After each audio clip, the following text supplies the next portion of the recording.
রাধে রাধে। আজকে শ্রীমদ্ ভাগবত গীতার সপ্তম পৃষ্ঠা পাঠ করতে চলেছি। চলুন শুরু করা যাক। ভগবত গীতাতেই ভগবত গীতার মূল ভাবটি ব্যক্ত হয়েছে।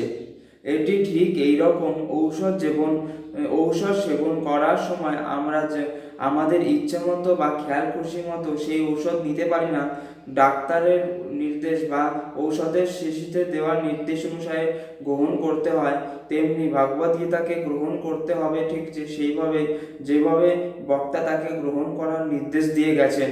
ভাগবত গীতার বক্তা স্বয়ং ভগবান শ্রীকৃষ্ণ। ভাগবত গীতার প্রতিটি পৃষ্ঠা শ্রীকৃষ্ণের পরমেশ্বর ভগবান বলে উল্লেখ করা হয়েছে।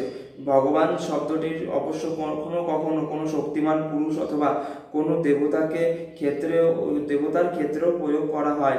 এখানে ভগবান শব্দটির দ্বারা ভগবান শ্রীকৃষ্ণকে মহাপুরুষ রূপে বর্ণনা করা হয়েছে, কিন্তু সেই সঙ্গে আমাদের জ্ঞাত হওয়া উচিত যে শ্রীকৃষ্ণই পরমেশ্বর ভগবান শ্রীকৃষ্ণই যে পরমেশ্বর তা স্বীকার করেছেন সমস্ত মহান আচার্যেরা, যেমন শঙ্করাচার্য, রামানুজাচার্য, মহাদচার্য, নিম্বাকারাচার্য, শ্রীকৃষ্ণ চৈতন্য মহাপ্রভু এবং ভারতের আরও অনেক বৈদিক জ্ঞান তত্ত্বদ্রষ্টা মহাপুরুষেরা।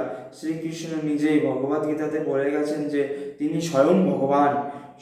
ব্রহ্ম সংহিতা ও জন্য সমস্ত পুরাণে, বিশেষ করে ভগবত পুরাণ শ্রীমদ্ ভাগবত গীতাকে শ্রীকৃষ্ণের পরমেশ্বর ভগবান রূপে বর্ণনা করা হয়েছে।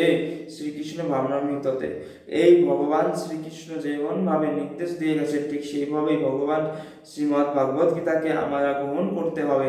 ভগবত গীতা ৪র্থ অধ্যায়ে ৪:১-১৩ ভগবান বলেছেন, ইবং বিমর্শতে যোগং প্রত্যবয়নম বিমর্শাবন্তে প্রাপ্ত মনুরিষ্ফান্তম বৃহৎ এবং পরম্পরামান্নিক রাজস্ব বিদু স্বকলেনত মহাতা যোগানষ্ট পরম তপ সব এবায় মায়া দেহত্ব যোগা প্রোক্ত পুরাতন ভক্ত সে মে সখা চেতি দর্শন হস্তনদুমম।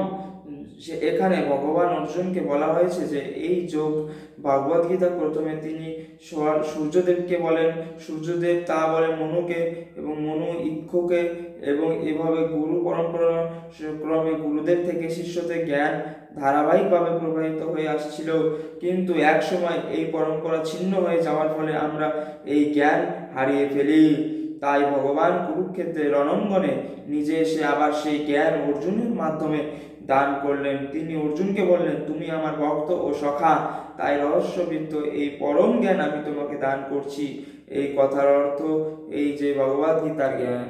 ইতি সপ্তম পৃষ্ঠা শেষ হলো ভাগবত গীতার। পরবর্তী পৃষ্ঠা আপনারা যদি শুনতে চান তাহলে এই চ্যানেলটিকে সাবস্ক্রাইব করে বেল আইকনটি টিপে দিন। আপনার জীবন অনেক অনেক ভালো কাটুন। হরে কৃষ্ণ, রাধে রাধে, নমস্কার।